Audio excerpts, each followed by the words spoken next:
Hello বন্ধুরা, welcome to কোকাগট ফার্মের পক্ষ থেকে সবাইকে স্বাগতম জানিয়ে আমি আজকের ভিডিও শুরু করছি। ভিডিওতে যা থাকছে দেখুন, ছাগলটির বাচ্চা দুধ পায় না দেখে তাকে তোলা দুধ খাওয়ানো হচ্ছে। চলুন কথা দেরি না করে আজকে ভিডিওটি শুরু করি। যেগুলো ছাগলের বাচ্চাগুলো ভর করে দুধ পায় না, অনেক সময় রোগা পাতলা বাচ্চা হয়, সেই বিষয়ে আজকে আমি কথা বলবো।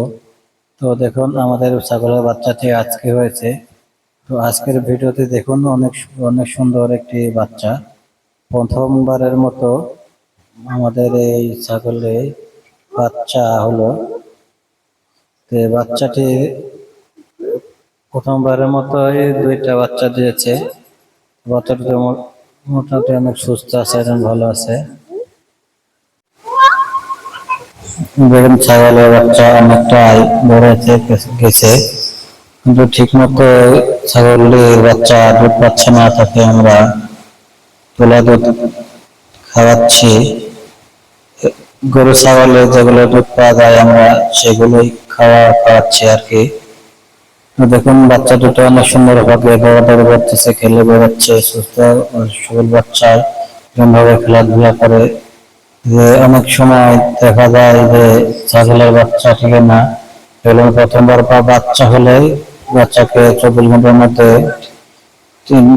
টিটিনাসের টিকা দিতে হয়। বাচ্চা এবং মাকে দুজনকে টিকা দিতে হয়, তাহলে ছাগলের রিস্ক থাকে না। অনেক সময় কিন্তু এই টিকা না দেওয়ার কারণে ছাগলের বাচ্চা অনেক বড় হয়ে গেলে বাচ্চাগুলো মারা যায়। তো এগুলো খেয়াল রাখতে হবে, এগুলো এইসব বিষয়ে সজাগ থাকতে হবে, নাহলে কোনোভাবেই খামারটি টিকে রাখা সম্ভব হবে না। বা খামারে বাচ্চা হলে আমার বাচ্চা মারা যাবে, এতে করে খামারের লস হয়। তো অনেকে খামার বন্ধ করে দেয় যে খামারের বাচ্চা টিকে না। বাচ্চা হয়, কিন্তু বাচ্চা যখনই ঘাস পাতা খাওয়া শুরু করে তখনই বিভিন্ন রকমের রোগের আক্রমণ হয়ে বাচ্চাগুলো মারা যায়। এসবের কারণ হচ্ছে ছাগল প্রসবের পরে 24 ঘন্টার মধ্যে ছাগলকে বাচ্চাকে টিকা দিতে হয়।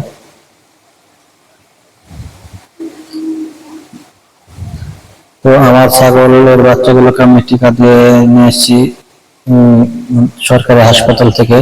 এই দেখুন, এই ছাগলটির বাচ্চা থেকে আমরা দুইটা বাচ্চা পেয়েছি প্রথমবারের মতো। তো এই ছাগলটারই প্রায় 2-3 মাসের বেলায় ছাগলটি জ্বরের লাড়ি বের হয়ে গেছিল। তো তখনই আমার মনটা ভেঙে গেছিল যে ছাগলটি মনে হয় আর রাখতে পারবেন, ছাগলটিকে বিক্রি করে দিতে হবে। যে যেভাবে ছাগলের জ্বরের লাড়ি বের হয়ে গেছিল, তাতে করে ছাগলটি মারা যাওয়ার সম্ভাবনা বেশি ছিল। দেখুন, বাচ্চাগুলো অনেক সুন্দর ভাবে খেলে বেড়াচ্ছে, এতে কিন্তু খুবই ভালো লাগতেছে এগুলো দেখে। তো আপনার খামারে যখন এরকম ভাবে বাচ্চা হবে, কারো 5 টাকা 2টা অনেক ছাগল নিয়ে খাওয়া শুরু করছেন, তাদের যখন সব ছাগল যখন একসঙ্গে যদি ছাগল বাচ্চা হয়, তখন কিন্তু আপনাদেরকে অনেক সুন্দর ভালো লাগবে আর কি বাচ্চাগুলো দেখে, যে আমি এমন সফল হতে পেরেছি। হ্যাঁ, প্রত্যেকটি সফল খামারেরাই কিন্তু এখন গর্ব করে উঠছেন, এবং খামার করে তারা কিন্তু লাভবান হচ্ছে, কারণ বিভিন্ন ভাবে তারা খামারকে টিকিয়ে রেখেছেন। এই যে দেখুন, ছাগলটি বাচ্চা বোতলে দুধ খাচ্ছে। মানে আমরা প্রথম থেকে যখন দুধ পাই না, প্রথম দিন থেকেই আমরা এভাবে বোতলে বেড়ে দুধ খাওয়ানো শিখাইছি।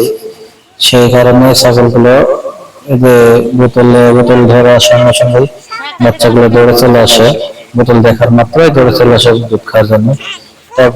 একটাকে খাওয়ানো হচ্ছে, আর একটা ধরে রেখেছি, আরেকটা পাশে দেখতে পাচ্ছেন আর ধরে রাখা হয়েছে। এই দেখুন, ঢেকে রাখলাম এটা দিয়ে, নাহলে কিন্তু বাচ্চা দুটো তো একসঙ্গে খেতে পারবে না। একটা একটা করে দুজনকে আমরা তুলা দুধ খাওয়ানো হচ্ছে। তো এই ছাগলের দুধগুলো অনেক পুষ্টিকর, যে কোনো ভেটেরিনারিতে এগুলো দুধ পাওয়া যায়।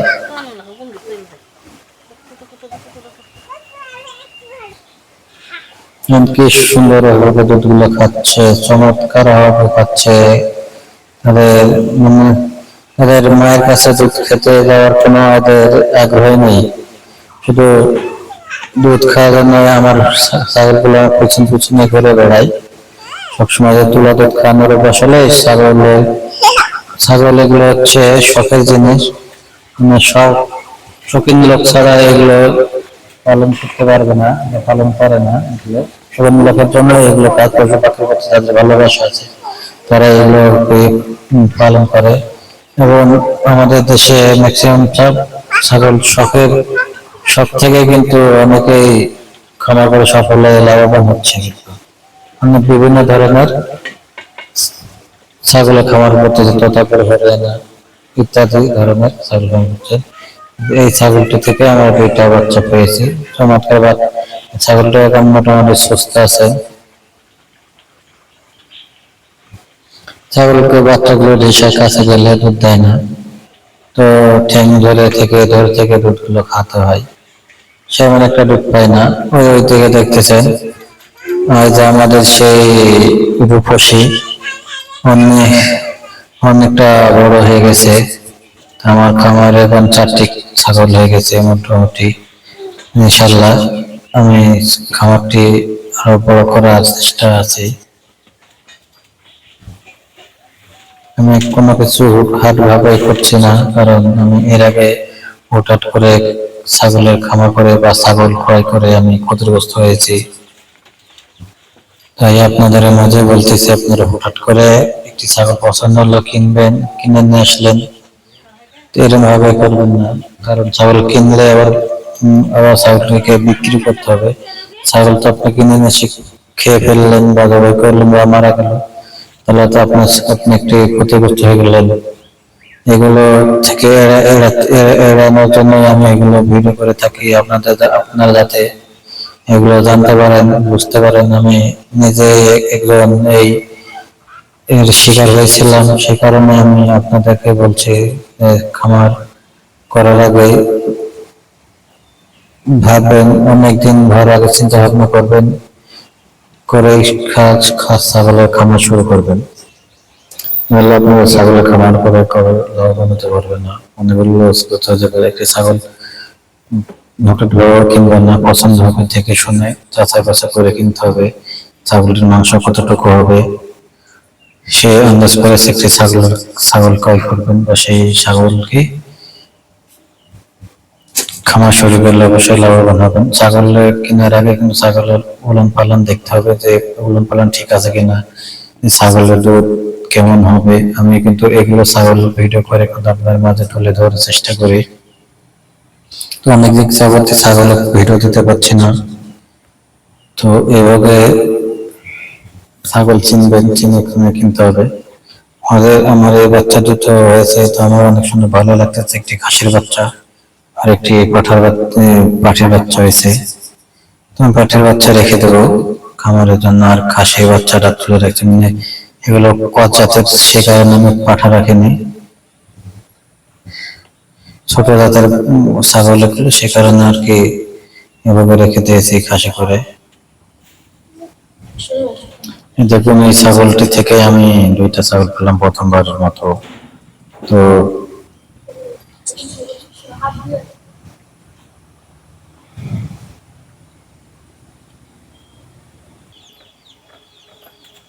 দেখুন, বাচ্চা 2টি সুন্দরভাবে ঘুরে বেড়াচ্ছে। সুস্থ সবল বাচ্চা দেখলে বোঝা যায় যে এরা লড়াচড়া করে। আবার অসুস্থ ছাগল কিন্তু লড়াচড়া করে না, চুপচাপ কাপড়ে মেরে এক জায়গাতে বসে থাকে। ওরা তুলে দুধ খাওয়ালে কিন্তু এদিকে আবার পাতলা পায়খানা বা আমাশা হওয়ার সম্ভাবনা থাকে। সে কারণে দুধের সাথে কোনো ধরনের একটি পায়খানার ওষুধ খাওয়াবেন, হাগার ওষুধ খাওয়াবেন, তাহলে আমাশার ওষুধ খাওয়াবেন, তাহলে এইসব রোগগুলো হবে না সীমিত আকারে। বা স্যালাইনের পানি সাথে মিক্স করে খাওয়াবেন, তাহলে দেখবেন এগুলো বলে হবে না, সুস্থ থাকবে। যদি আমার ভিডিওটি ভালো লাগে অবশ্যই আমার চ্যানেলটি সাবস্ক্রাইব করবেন এবং পাশে থাকবেন, এবং লাইক করে শেয়ার করে বেশি বেশি শেয়ার করে দেবেন সবার মাঝে, যাতে আমার ভিডিওটি দেখতে পারে। ধন্যবাদ। ভিডিওটি শেষ করতে